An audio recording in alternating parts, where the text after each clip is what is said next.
The gardens of Winston-Salem offer visitors a beautiful panorama of flowers, vegetables, trees, and herbs. But many visitors are pleasantly surprised by how well these gardens capture the fascinating history of this region. You can literally trace the roots of Winston-Salem through its gardens. The first stop takes a step back in time to the Moravian Gardens at Old Salem. Visitors are quickly immersed in the authentic living history of the heirloom gardens behind the Single Brothers' house. The families here had gardens on their lots, and so the history of these gardens goes back to the history of Salem, which began in 1766.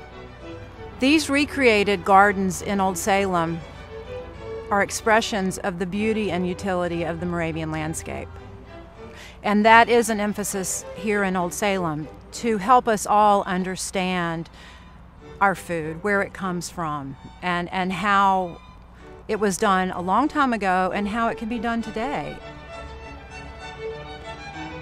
The next major milestone came early in the 20th century when Catherine Smith Reynolds started the Ranolda Gardens.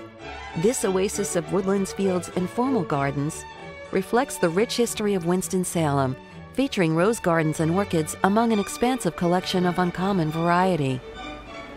This garden is a real herbaceous garden, so when you come in the spring, we have spring blooming shrubs and perennials and bulbs and pansies. So as the garden goes on, it really does get bigger and better.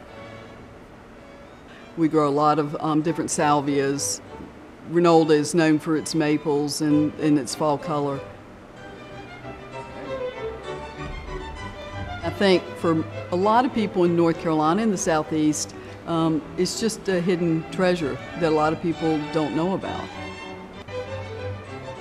Fast forward to the present day to one of the area's newer venues, the Paul J. Sehner Botanical Garden in Kernersville.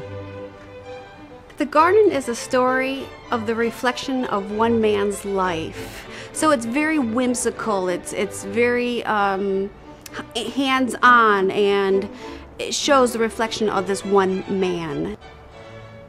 We have several gardens that are considered transition gardens or seasonal change-out gardens. So in the spring, in April, we start with this huge bulb display.